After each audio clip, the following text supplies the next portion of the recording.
Welcome back, everybody. Welcome back to the Canyon. Welcome back. Well, welcome to the anatomy of the canyon change.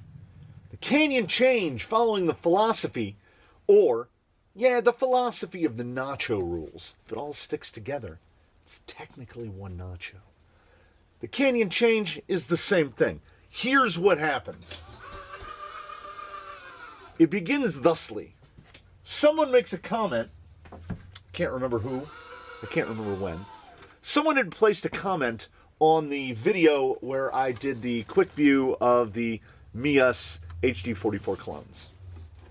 And their comment was essentially what it boiled down to was, boy, I bet those axles would work a lot better if they were on a proper modern chassis or something along those lines. And I got a good belly laugh out of that because I enjoy when people talk confidently about things that they don't know anything about. Because Ghost Rover, he can't do any things. He doesn't have a completely bespoke chassis, all handmade links. He doesn't have any of that stuff. He's not mostly an Element built to fit a Phoenix. He's not any of those things. No. He's kind of an embodiment of the canyon change. He's all of those things.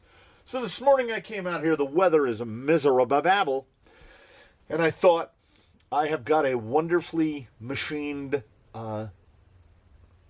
center shaft for the Stealth X that basically devolves the Stealth X gearbox into Stealth X F, where there's no underdrive inside the gearbox. But what it does is save a lot of weight, because the conventional, the standard outdrives for the Stealth X are steel, and then it goes outdrive, output gear, then there's a bearing and a spacer and a bearing, and then another outdrive piece that has a big long nose on it.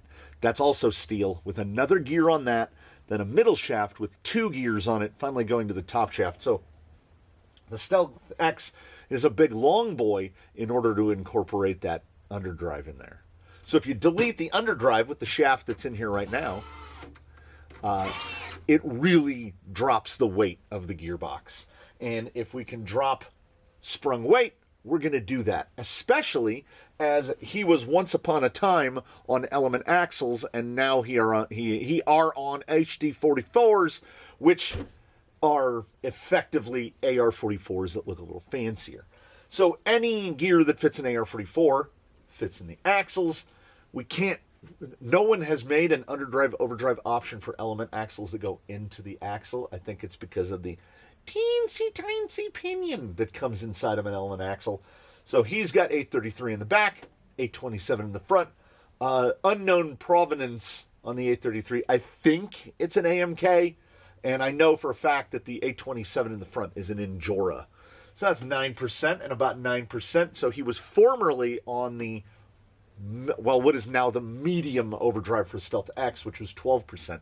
He has jumped to 18%. And I had considered for a time putting the 18% in him, the Stealth XF gearing, which is now the big overdrive for Element. You've got basically 6, 12, and 18. The numbers are all not quite. I think it's like 6.5 at the smallest and like 11.8 or something in the medium. We just hurtled right past that. We put the shaft in there to replace the whole bottom section, which is significantly lighter. I know it drops something like 70 or 80 grams out of the middle of the gearbox, and I don't want to say that it's noticeable right away, but I kind of feel that it is. And for the longest time, this gent had just cobbled straight lower links in the rear, which I had made out of 4mm stainless rod, cheap rod from Amazon. They are now high clearances, and we just get the drive shaft out of the way. Now, when I bent them and die cut the threads, they came out about 3 or 4 millimeters longer than what was on here before. So it pushed the axle back. I had pushed the axle back during one of the previous canyon changes, and when we push the axle back now, let's see if I can do it this time. Now it won't do it now, thankfully. It used to, this would lock against this, and it could actually lock the rear axle up like that. But we're clearing it now. So it pushed it back. The wheelbase has been pushed out to 330 millimeters. And then I used the old lower links. I cut them down and bent them and made them into high clearance uppers, which meant that the old drive shaft that was on here now only had about 17 millimeters of engagement. It was the exact same type as this, an Amazon low dollar front drive shaft. This one, I don't think I can change the front to the cut to length style, because it goes from about, I would say 15 or 16 millimeters of exposed material, and at full squish, well, I don't know, maybe. It's a lot. It's a lot. These only have about that 15, 16 millimeters of engagement. So I'd worry that the front one would fall apart. So why am I trying to turn this? This is energized. So it just cascaded. I knew I needed to pull the gearbox in order to change out that center shaft, which means completely and fully disassembling the entire gearbox. And as I had to disconnect the links and everything else, because I made the foolhardy error of just trying to slide these out, pop the cover, get to just take the axle all the way off. This started truly and genuinely about 2 hours and 45 minutes, maybe 3 hours ago, making a singular canyon change, and the lion's share of it is not safe for TV, because he is quite skid forward, almost like a sportsman area of skid forward. His rear lowers are 175 millimeters, and his front lowers are 100. So that means we've got a really long drive shaft and a really short drive shaft, obviously. But when you're working on it, everything likes to fall apart. You're trying to get this rod end in there. Oh, drive shaft fell apart again. Oh, drive shaft fell apart again. Oh, the nut fell off the inside. Now you got to chase that around. So it was just constantly catching apart, putting it together, because the double shear mounts are threaded on both sides. Oh, it is not... It's very secure, but it is not. I would not accuse it of being super pleasurable to work on in the front end. The back end just flies together. You have a lot more stuff to work with. So in the canyon change of the day, du jour, we've got the shaft, the Swedish sourced lower shaft, which removes underdrive, overdrive from the gearbox. So we placed overdrive and underdrive in the axles. We've gone high clearance in the rear, both uppers and lowers. We had to replace the drive shaft for the rear. And I think that's it. I hope that's it. Now, because so many changes have been made to this vehicle over time, I now have some small amount of a worry that our rear shocks are potentially laid down too far. He gets a little squatty dip, and because the shocks are so long, these are TRX4 high trail shocks, which are 110s. The front is great. It feels oversprung on the bench, but it is absolutely not, because of the way this guy throws his weight around. But those rears are past 45 degrees.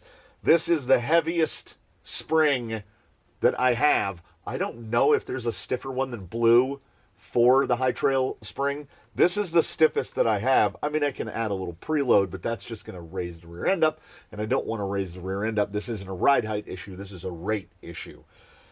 Worst case scenario, the TRX, the GTS, the long boy GTSs have a ton of threading on there, probably 40 millimeters of thread.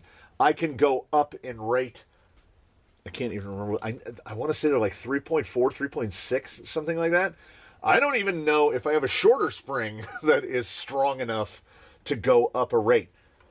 So in the joyful beauty of the canyon change, we're sitting at 6 inches, give or take a little bit, 5 7/8, which for those out there is, what are we talking, 155 millimeters flex in the rear and in the front. Actually, a little bit more. It's so weird to me that all the longer stuff flexes a little bit less.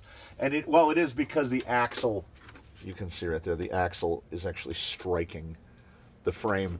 As I said, when he was born, the shocks were standing up a lot straighter. His wheelbase was about around 18 millimeters shorter. So we just keep stretching the rear end. And it does, I think it genuinely does help with the scaling of it.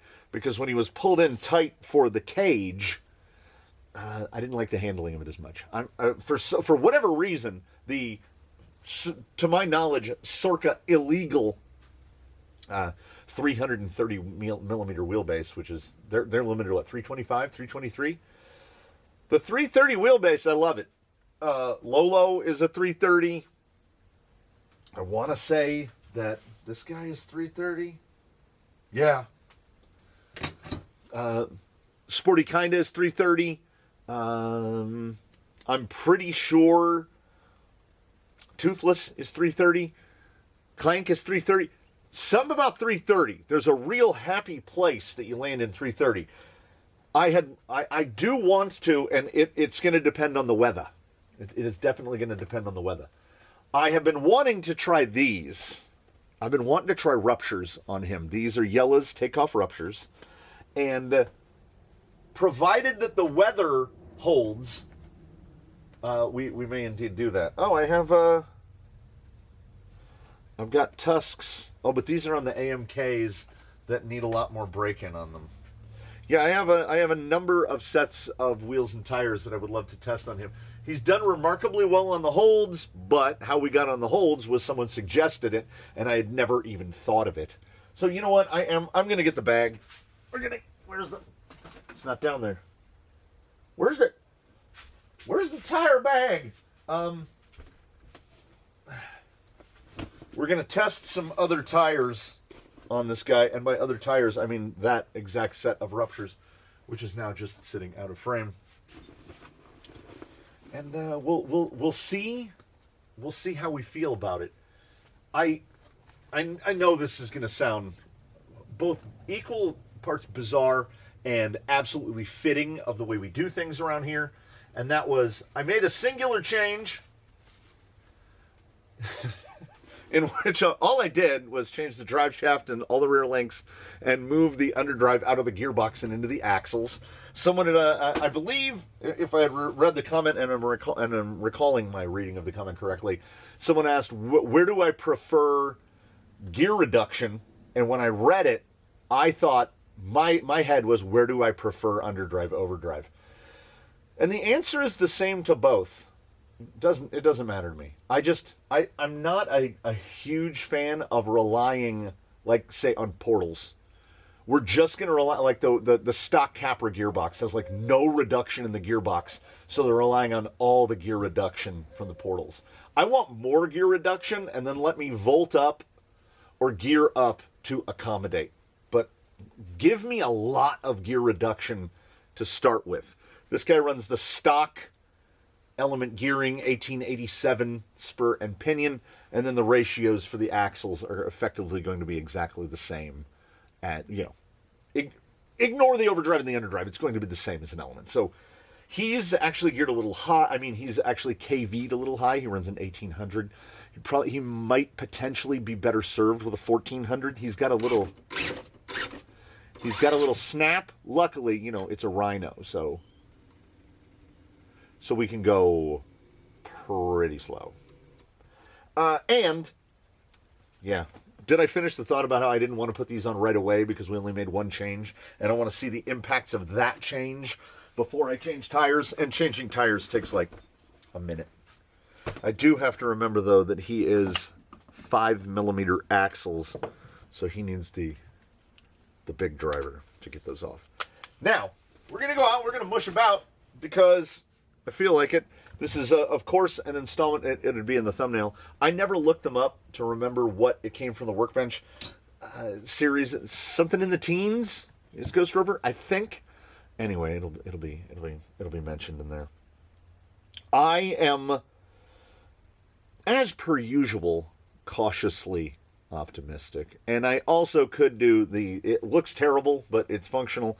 I could indeed just bolt some shock. There are so many shock mount holes, and I can't use any of them because I would have to go to like a rift shock in the rear to try to use those other holes. I'm in the bottom row next to the last hole, so I could stand it up a little, but it would also draw the rear end in, and I think he sits very level, and his ride height looks good, and I think his breakover is going to have to be improved. And I'm just speculating now. I've got a bag. I've got a rig. I've got a radio. Did I plug in his headlights? I did.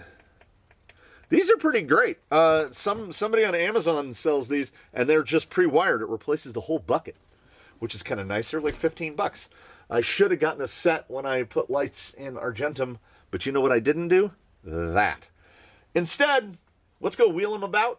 And hope that the weather holds long enough for us to get a little mushing about. We might frustrate ourselves with a gate or two, but other than that, my wife's in Arizona and I'm feeling lazy, baby. So we'll see what we end up with.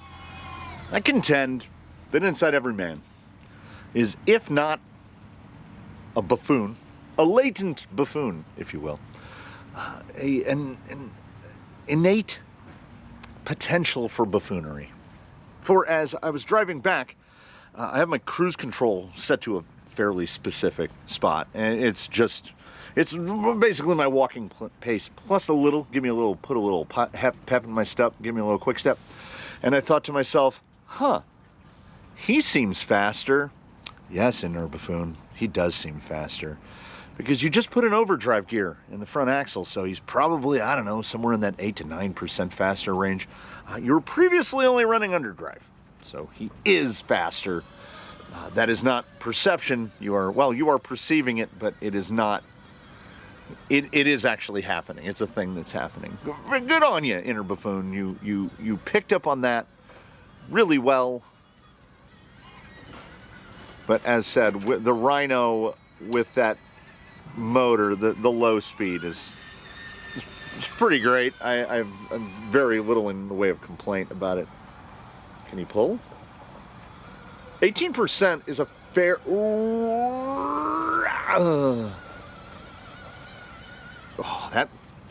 I'll give that a definitive almost. Okay. Do I feel an immediate difference between the 12 and the 18? Yes. Do I feel a difference in the placement of that underdrive, overdrive? I don't know. Because though the Stealth X in stock configuration has 2 gears in it, it doesn't have underdrive and overdrive. The differential is brought about by just 1 gear spinning at a different speed from another. Which, I guess is technically what's going on here. But underdrive is fairly definitive because we have the output shaft speed, and then we have a front gear and a rear gear, and the front gear is spinning faster than that shaft speed, and the rear gear is spinning lower. So we do indeed have underdrive and overdrive. The net is in that 18% range. I think, well, I don't think so much as I think that I know what I prefer, and it's this basically 18 to 25%. Now, whether that split be brought about by an overdrive in the front or an underdrive in the rear, or 30% in the box, dialed down a bit, dialed back down to 20, dialed back down to 24, something like that. He feels like quick. Why do I not have my, let's get right here. We can go. It's a little snappy. When you just pop that trigger, like hold on. Something? What am I looking for? Adjective? Something that has the ability to be modulated. Modulable? I feel like I've had this thought before. Modulability? Modulable. Modulable sounds like a word. That's a 75-cent word if it is indeed a word. Yeah, this feels tremendous. And I didn't even... I made no reaction whatsoever when I came right here and just... Break over, baby! It's, you know, we're there. We're in the zone. We're in the zone of potential for a net some good, where we made a canyon change, and that singular canyon change, where we only changed just the one thing because it all happened in one session. It has at very least right now on the bucket chair the potential to be net some good. No drawbacks. And one of the great functions of time is that time has not passed sufficiently to ruin that hopeful expectation, to shatter my hubristic hope that I have made random changes that have all netted me a positive. It feels better all around. And now that we have a proper split, so it's not just that the rear axle is spinning slower than the front axle. Yeah, obviously, dude, explain it better. But the front axle is spinning faster. Okay, you've got the drive shaft speed, and then it's overdrive. I can feel that. So what I'm getting at here is that in this instance, with this gentleman on the rocks, I prefer underdrive, overdrive in the axles over it just in the gearbox. And yes, I do acknowledge, now he doesn't really need a stealth. I could put anything in there, and like I could, you know, I mean, you hear where I'm getting. I could put dig in there, but I'm not gonna. His turning circle is good, and a plastic housed Stealth X. And I put his gear, he's one of the few gentlemen that runs a gear cover. And he runs a gear cover because the placement of the motor and the speed control and all of the electronics, the wires run right where the spur gear is. So the temptation was to trim down the motor mounting plate, save a little weight there, take the cover off, save a little weight there. If we can pull spring weight, let's pull spring weight. But then I was like, ugh, then you're going to have to move the electronics around. You're going to have to move the receiver box. I also had the same thought about now I don't have underdrive, overdrive in the box. I could flip the gearbox around to see how that does in helping mitigate torque twist. And then I thought, well, then you'd have to move the speed control, and you'd have to, we would have to flip sides on everything. And that stretches the categorization of the canyon change. Then we're like, now we're rebuilding. So just as I thought, changing the tires at the same time, breakover test, hold on. I'll try to remember to complete that thought. Yeah, buddy. Just as I felt like changing the tires all at the same time would almost constitute two canyon changes, I felt like reversing the gearbox and moving all the electronics around, similar. This is an instance where the tread pattern, the shape of the hold is not really conducive to this. I don't think we're touching in the rear on the pumpkin. No, because I can get... Is it more speed on this tread? Or is he a guy that wants the straighter shot so that he can put pressure on that passenger front? I don't want to shuttle this, is the thing. It might actually be striking a little bit. There it is. Yeah, that had to be mechanical, because once I got the tire around that little point down there, he fired up. Okay, I wanted to check the gut shot straight up the middle, see how he does on that. Got a little surgy fallback. Put it in. Put it in. These are not a big side lug tire. The Phoenix body genuinely surprises me at times at how well it self-rights. It's pretty slab-sided, but we are cab only. Just saying a lot of obvious things today. Nope. It's that little bit of, there's some unpredictability to the hold, but at the same time, there's a lot of positionability and precision to the hold. Like, he's a guy where, except in extremely rare instances, you don't have to get up and reposition him. You can get out most anything.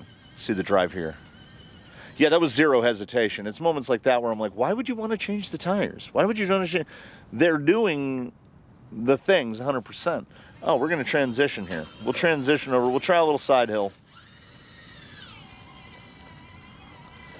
We'll go through this new spot right here, which is designed for pain, built for pain. Angry Lexan noises live here.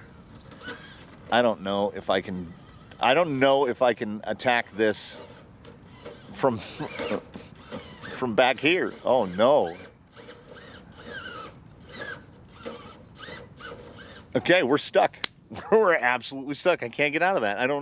I think a rock has gone up in between the front links. I'm gonna break something trying to get out of there. In transition, I made a deal with myself, and that is this.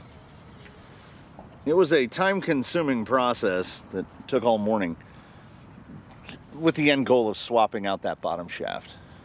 So, the deal I made to myself is this. If I break that bottom shaft at any point or damage it in some way, I'm just going to put a dig box in him and we'll ignore the... Or,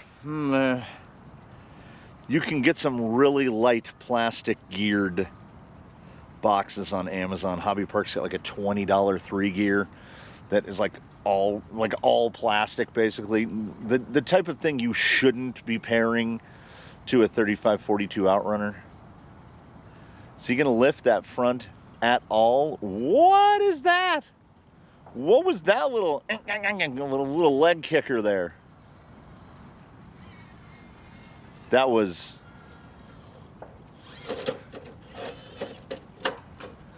He's an easy goer, man. Can we get higher? Are we gonna lift at all? That is way too high. Canyon mediums in the rear, Canyon softs in the front for those who did not recall. I want to do the thing. That's amazing.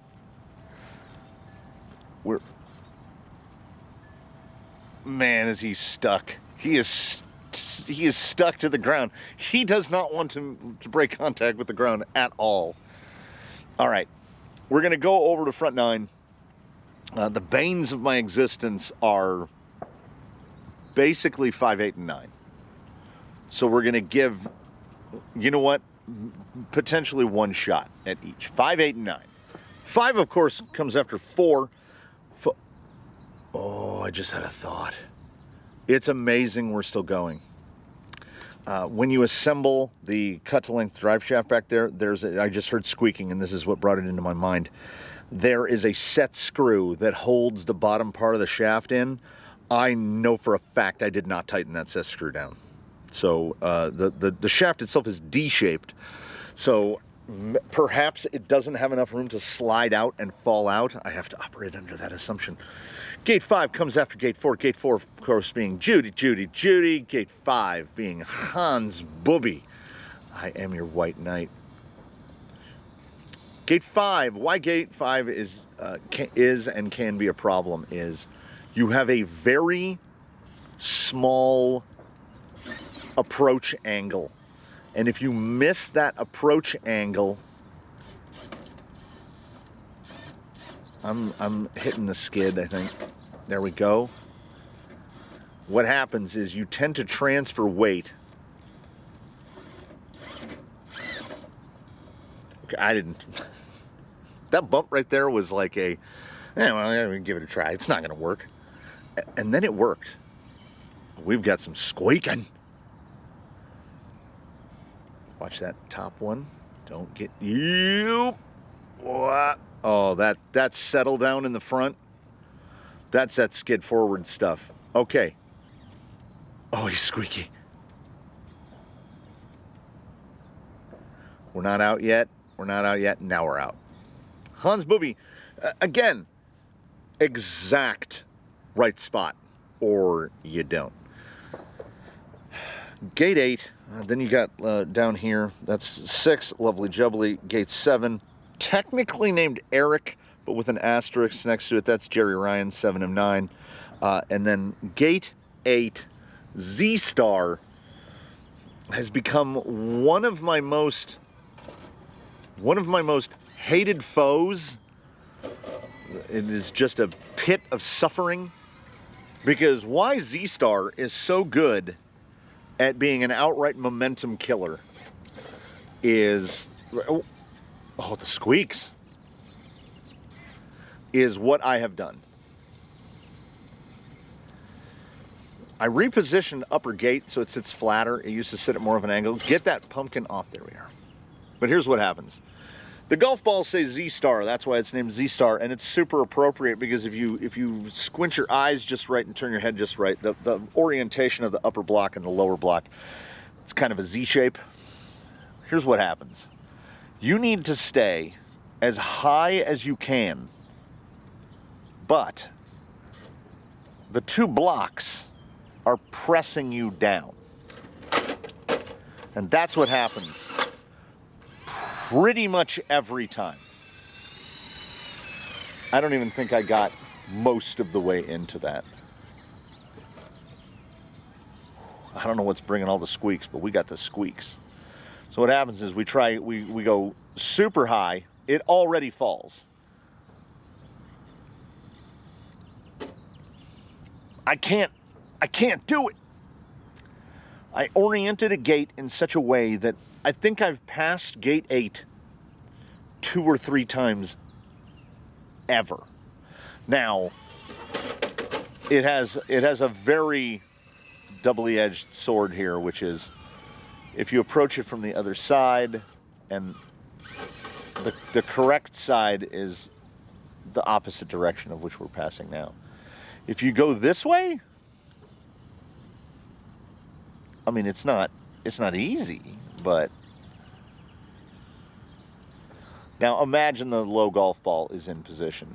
We get it again. Gate 8. Z-Star is my just nemesis. Gate 9, Projecta, is the French vanilla to Z-Star's vanilla. It is the Dutch chocolate to Z-Star's chocolate, where you have to try to stay high, and all it wants to do is push you towards the bottom. I already think, so right here, midway, so we've entered the gate. We're approaching the midway point. The problem is, I'm going to hit that low marker. I know it already. The only chance to not hit that low marker is to get enough drive up that face without rolling out. And I don't know if, like, before the entry is started, I can feel the failure. So we try a much higher entry line. Problem is, there's that shelf atop a shelf atop a shelf, and when we get to step 3 up there, we got to get around this point, and then we hope that we can stay high without transferring too much weight and dropping the rear end over. We got to drive up more. let's put the ball on it. Because the fact that it's holding right there gives me a glimmer of false hope. That front end slide is not what I need right now. Oh, that little, did you see a little hitch drop? In recent days, I probably drove Gate 9. I hit the Projecta 30 times with Sporty Kinda, and I got it 2 or 3 times, like 10% of the time. So getting it on 2 tries in the Ghost, that gives me hope. So now let's ruin all of our good works. Luckily, this is imminently reversible and takes us a minute to correct. Let's put ruptures on it, which I need to point out are ruptures with single stage foam. So that side hill is probably dead. That's too low. Ghost Rover's set of deeps with the chrome rings, that squeak is really prominent now, is, as I've said many times in the past, one of my favorite sets of wheels. And here I am, as conflicted as ever, looking at him now on those and going, is that better? It might be better. Was he too much silver before? Because the silver and black combo is pretty nice. Now, I don't know how indicative this is going to be of anything because of his knuckle weights up front, I can't tighten the front wheels down all the way.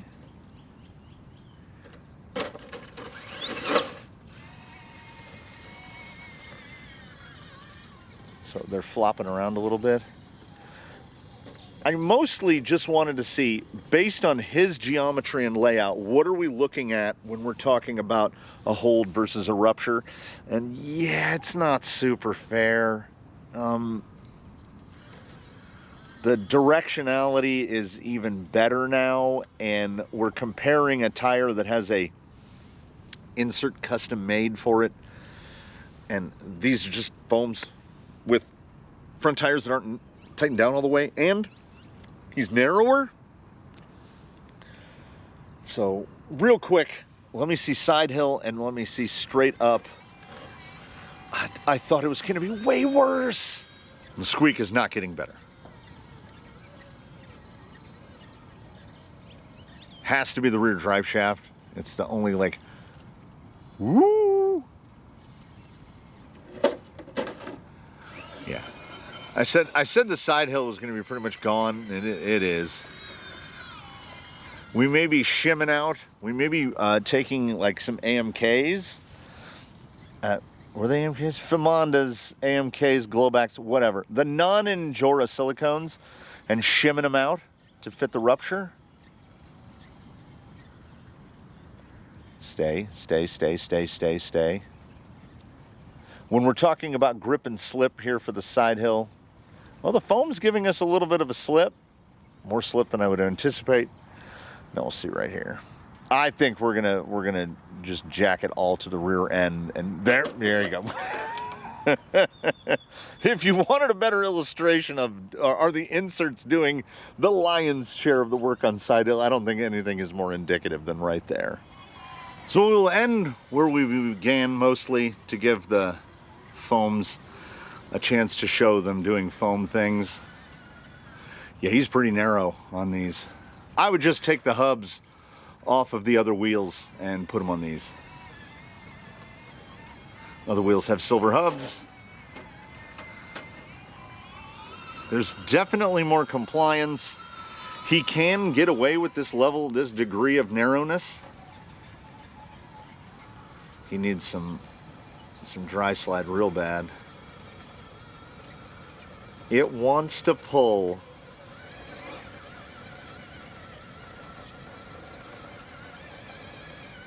Yeah, we're not talking about oh my goodness, oh, it's unbelievable the change between the one and the other.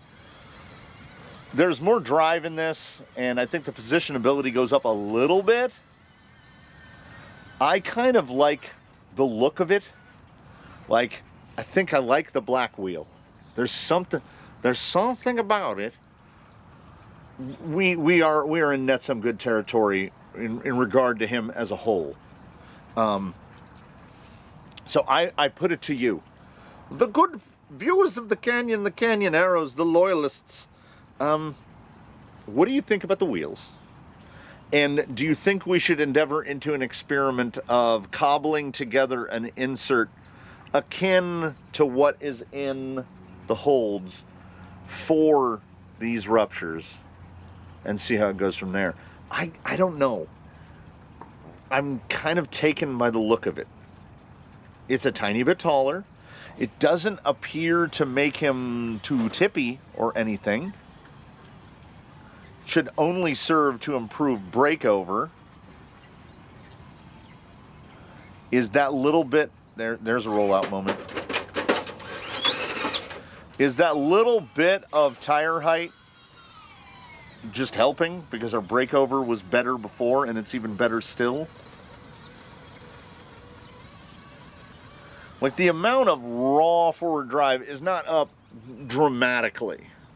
If people were like, no, I think the holds look better, I would be okay. I would be okay putting them back on because I don't think we're getting that much more traction out of these. It's mostly the wheel.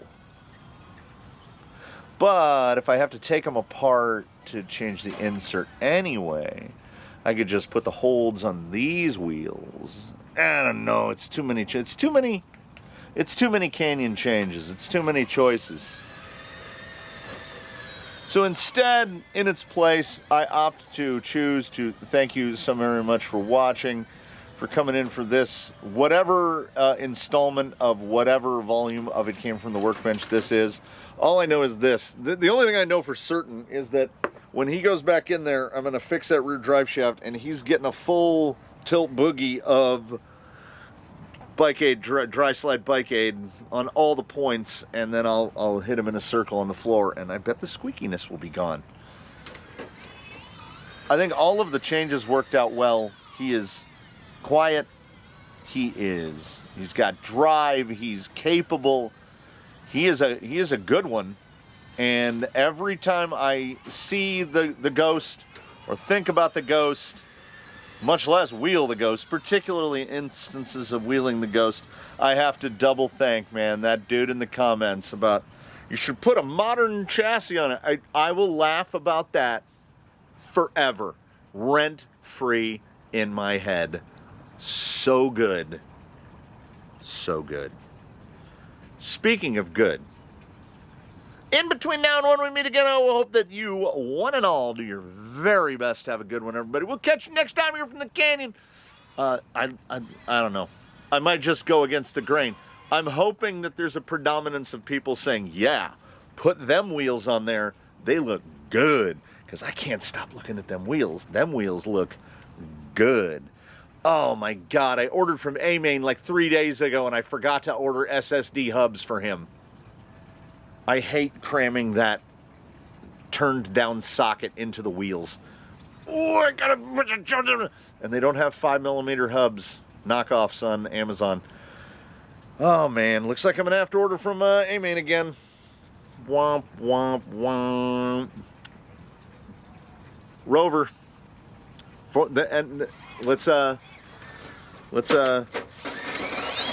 He might be one of the easiest to self-rent. Let's roll them out. We will catch you all in the next one.